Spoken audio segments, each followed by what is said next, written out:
ما تعلمت هذوك لي كونكلوزيون اللي كنعطيكم حتى كنتلاصا مزيان. نعرف واحد الانسان عمره ما وقع عليه تجارب كارثيه وفهم الدرس. كيفاش بغيتيه يشارك معاكم ويعطيك الخلاصه تساوي ان كونساي. واحد اللي ما عنده حتى شي تجربه في الحياه، وحده بقات مع نفس الراجل حياتها كامله ترونكيل، او ماشي ترونكيل، بقات حياتها كامله وهي مع نفس الشخص السام، او حتى هي كتكون سامه وكيبقاو حياتهم كاملين في لا ميم ميرد.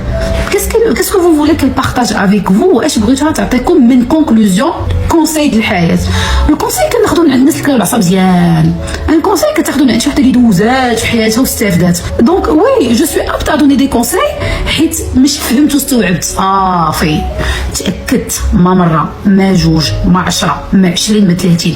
وماشي حيت الديفو مني، حيت الديفو من المجتمع. حنا عايشين مع واحد الناس مربينهم مسطيات وما فاقوش من القلبه وقالوا هي ان بروبليم خاصني نخدم على راسي، ما كيقولوهاش. دونك هاد الرجاله وهاد البنات مساكين اللي ما فاهمين والو، ايوا كنت تعطي النصائح كل خو خداوي يكون داوي راسو. انا مداوي راسي، عطيت 9 للرجاله.